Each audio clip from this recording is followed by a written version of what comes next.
Hey guys, Luke here and welcome back to episode 26 of my French Ultimate Team, Road to Glory. Now this is a little bit different. This is mainly going to be, well, it's actually not different. We've been going through that in the last few episodes, but there's only going to be one game. This is going to be mostly trading. It's a bit of a lengthy one, I would say. You can see there, just going through some silvers. We did progress to moving to the silvers, and just going to be showing a bunch of players that we're going to be getting. And we did start with about 30k or so, and now we're up to 116. Just constantly going and buying people for discard value and just selling them. That's pretty much the method I'm using. I mean, eventually we'll move on to some bigger players, but at this stage, like, I don't see any need to. I'm making pretty good profit at this stage. I mean, we're sort of pushing on the 100k a day, I'd say, because I was going like gangbusters throughout this. I wanted to get Ribery and any player that I wanted, you know, ASAP. So for those few days that I was doing the trading, like, I was like fully focused on trading up until the point where I started playing some games a little bit later on, like here and there, just to have a bit of a break and still keep my mind on Fifa because I wanted to get this series over and done with. But you can just see here, just still going through, getting a bunch of silvers. I did find silvers to be the best. Now, hopefully I'm just not going over a whole bunch of stuff I've already really talked about in previous episodes. But you see here, Willems is one that I constantly use. I think I talked about him last time, and he was selling pretty consistently. I did end up moving on to the 59th minute method. So you can see here, this is a whole bunch. Just going over a lot of 59th minute players that I ended up getting. Now, it's a little bit hot and cold, this one, because I think for the 59th minute one, you need to get there and probably not have discard value.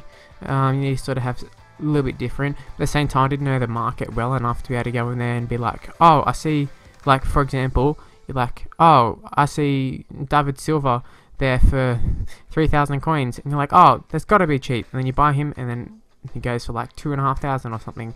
So, like, you really got to know the market before you go in and do some serious 59th minute one. But I decided to just give it a go for something different, see if we can pick up anybody, which I think we did pick up a few players. I think Rojo, Mkhitaryan definitely did because he was in the strike position.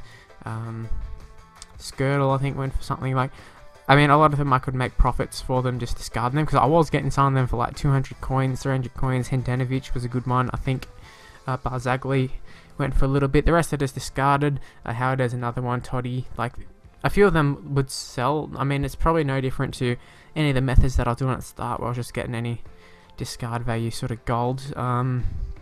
Montero is another one you saw there.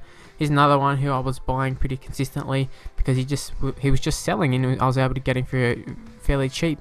So you can go through and see there are a few sold here. And the thing is, not all of them will sell, but the ones that won't sell, I'll just end up discarding anyways for profit. See a fair few more. Sold Mkhitaryan, then a whole bunch of silvers.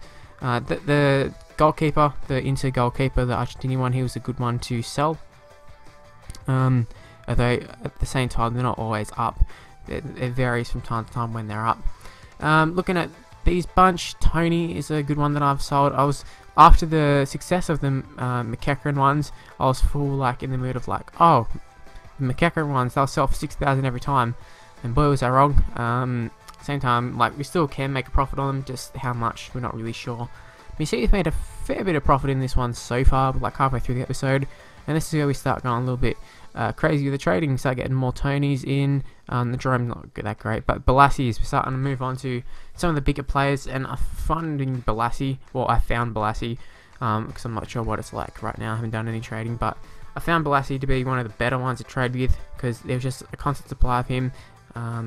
Actually, there wasn't a constant supply of him, but at certain times of the day there was a constant supply of him. Get him then, and then move him on later that day for like double the price, which is quite good. And I just stock up on him eventually, and you'll end up seeing that. But yeah, moving on to our game, and I think this one was our first game in Division 1, or I think it was one of the very first games in Division 1.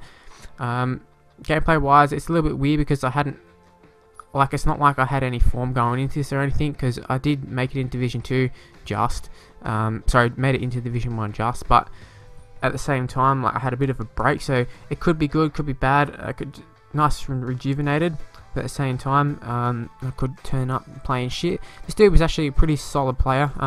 His team name was Razzle Dazzle, and he was a little bit of a skiller, which I don't find to be all that effective most of the time. I mean, every now and again you get someone who's good, but we're up 1-0 fairly early on. Like I said, should have made it 2-0 right then. It wasn't meant to be though, but we got across it into Mavuba, and he bells the shit out of it right then. A nice save by the keeper though.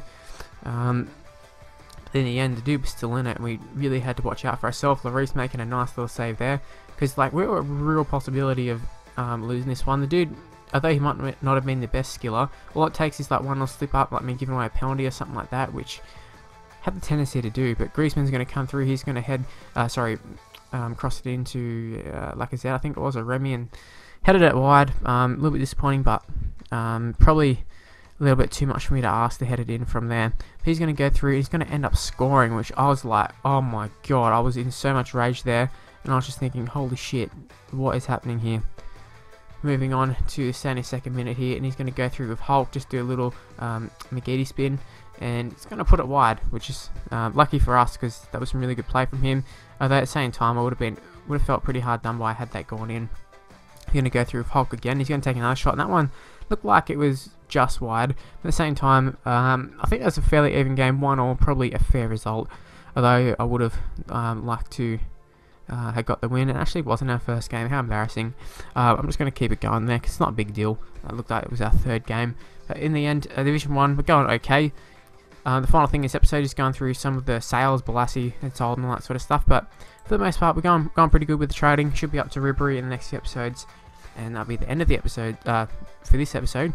Hopefully you have enjoyed it. Hope you can leave a like, subscribe to my channel. If you want to follow me on Twitter, it's at Mr. Luke on YT.